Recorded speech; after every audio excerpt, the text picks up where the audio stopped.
No nosso bate-papo do dia, a gente vai falar mais sobre o coronavírus com a médica infectologista, a doutora Luciana Duarte.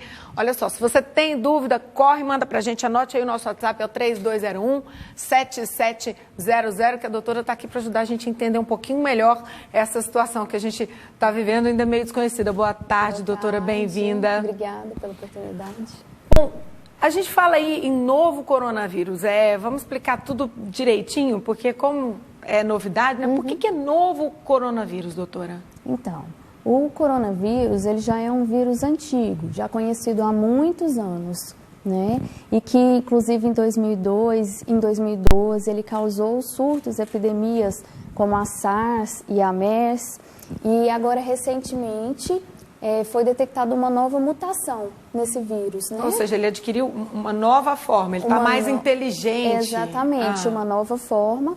E ele conseguiu a habilidade de poder contaminar os humanos, saindo do seu reservatório animal, que não se tem muita certeza se são morcegos. Então, e adquiriu essa capacidade de atingir os humanos também. E a gente observa que geralmente quando aparecem essas coisas estranhas, esses vírus, epidemias, vem de algum contato do ser humano com animais, e animais assim silvestres, não é tipo animal doméstico. As pessoas inventam coisas relacionadas a bichos silvestres e aparece isso, né? Os animais geralmente são reservatórios do vírus, e que normalmente não causam doença nos humanos. Pois é, porque a gente viu, por exemplo, quando teve chamava gripe suína, né? Porque o negócio estava lá no porco, teve o negócio da ave, do porco, aí entrou o ser humano em contato e a gente teve todo aquele problema. E o vírus, ele tem essa capacidade de se mutar, né, e vir a infectar seres humanos também, que foi o caso do novo coronavírus, né? Bom, a gente vai falar um pouco mais dos sintomas e tudo mais, só que tem participação aqui, eu te lembro que o nosso telefone é o 3201-7700, tem participação aqui do Alisson, ele está falando o seguinte: preocupado com o aumento, né, do número de pessoas contaminadas no mundo. Agora, ele questiona o seguinte: já que se trata de uma mutação nova, que, né, a gente pouco sabe, pode ser que algum destes repatriados aí tenha o vírus e não tenha sintomas, e a gente pode vir a ser contaminado se tiver contato? Preocupação. E o vírus, ele tem um período de incubação, né, que é o período entre o contato e o início dos sintomas. Os estudos têm mostrado que o coronavírus, ele tem a capacidade de ser transmitido nesse período de incubação, enquanto o paciente ainda não tem sintomas. Os pacientes que estão sendo, as pessoas que estão sendo repatriadas da China, elas estão passando por um controle muito grande, né? Se tivessem sintomas ao embarcarem, elas não viriam, ficariam lá. E vão ficar no período de quarentena, né? 18 dias. A gente sabe que essa incubação, esse período até início dos sintomas, geralmente chega até 14 dias. Então, eles vão ficar em quarentena, vão ficar isolados, se apresentarem sintomas, serão tratados. Então, quais os sintomas? Vamos novamente repetir, porque a gente está com aquela ideia de que parece gripe, né? Então, como é que é? Exatamente. Os sintomas, eles são bem variados. Podem vir desde doenças brandas, parecendo um resfriado comum, como um quadro mais grave, com febre, tosse, falta de ar, e alguns casos podem evoluir para doença grave. E já descobriram por que em algumas pessoas esse vírus parece de forma mais branda, como você mesmo disse, e para algumas pessoas fica tão forte? É o tipo do vírus ou é a pessoa que está fraca, a imunidade está baixa? Como é que é? Na verdade, é parecido com o vírus da gripe mesmo. Alguns pacientes têm contato com o vírus, desenvolvem doença branda, talvez assintomáticos mesmo, e outros, geralmente idosos, são os extremos de idade que mais preocupa a gente. Inclusive, essa é uma das informações, né, que as pessoas idosas aí têm um risco maior, mas por que as pessoas idosas então têm? Justamente por conta do envelhecimento, da senescência, às vezes das comorbidades daquele paciente. Geralmente são pacientes que já têm, às vezes, hipertensão, diabetes, doença pulmonar, cardíaca.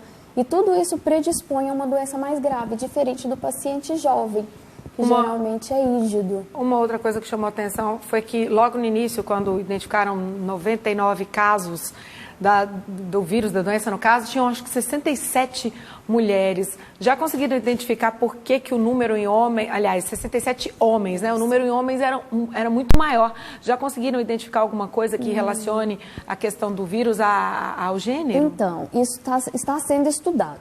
Mas o que acham que pode ser é por conta do próprio dia a dia, né? Que talvez aqueles homens estivessem em uma aglomeração maior, tivessem mais contato com outras pessoas, mas em relação à diferença entre os sexos que está sendo visto, isso ainda não está definido, talvez o porquê.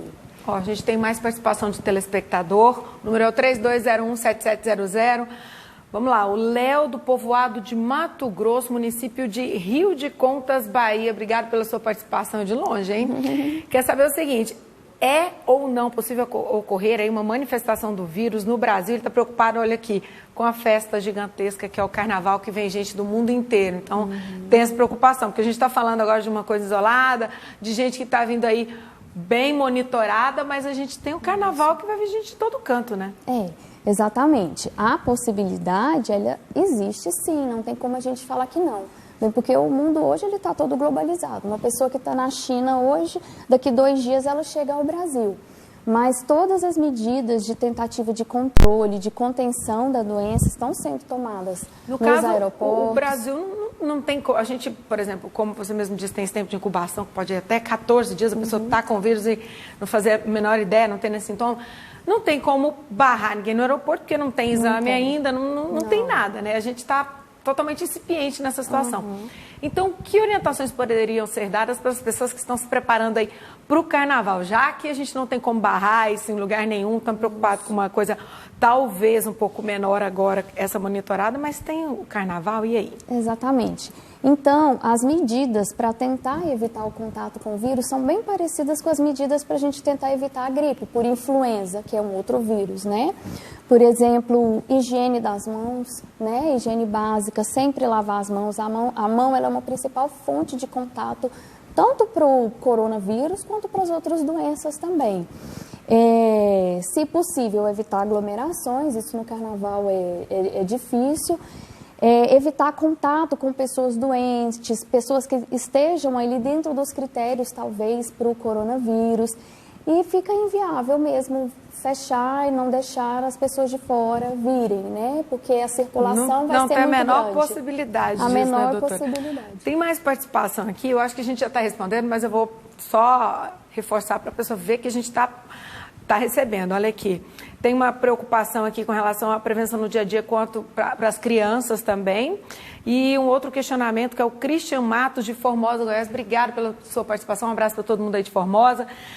Quer saber o seguinte, como evitar, né, quais as precauções, no caso, já está preocupado já com o início de epidemia. Então, reforçando esses cuidados, que inclusive a gente deveria ter no dia a dia por conta de outros vírus, né, que não deixaram de existir, né? As precauções seriam essas que eu citei, né, os cuidados básicos mesmo de higiene e lavar a mão, evitar contato com pessoas doentes.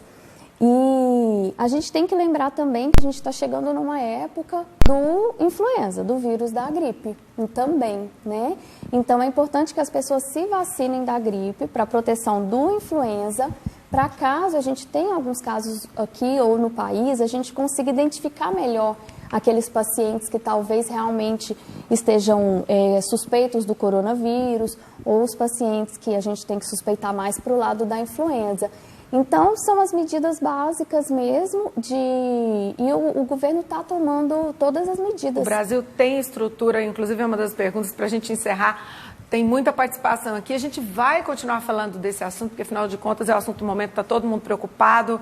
A gente vai voltar a falar, inclusive, depois que os brasileiros, né, forem repatriados e estiverem na base aérea de Anápolis. Mas só para encerrar, a gente tem uma estrutura para lidar com isso hoje, doutora? Então, aqui em Goiânia, principalmente, né, que vou falar mais daqui, existem 2 hospitais de referência, que já estão preparados caso a gente tenha algum caso confirmado, que é o Hospital de Doenças Tropicais e o Hospital Materno-Infantil, com uma equipe especializada, já treinada, já preparada. Porque o que é importante?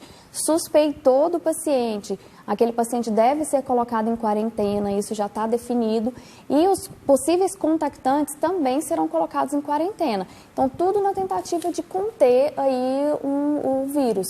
E é importante frisar que a gente não tem nenhum caso ainda confirmado no Brasil. E tomara que a gente não tenha tão cedo, pelo menos a gente vai no otimismo. Obrigada, doutora Luciana Duarte, que é infectologista. A gente então ainda vai voltar a falar sobre esse assunto. Boa tarde. Boa tarde.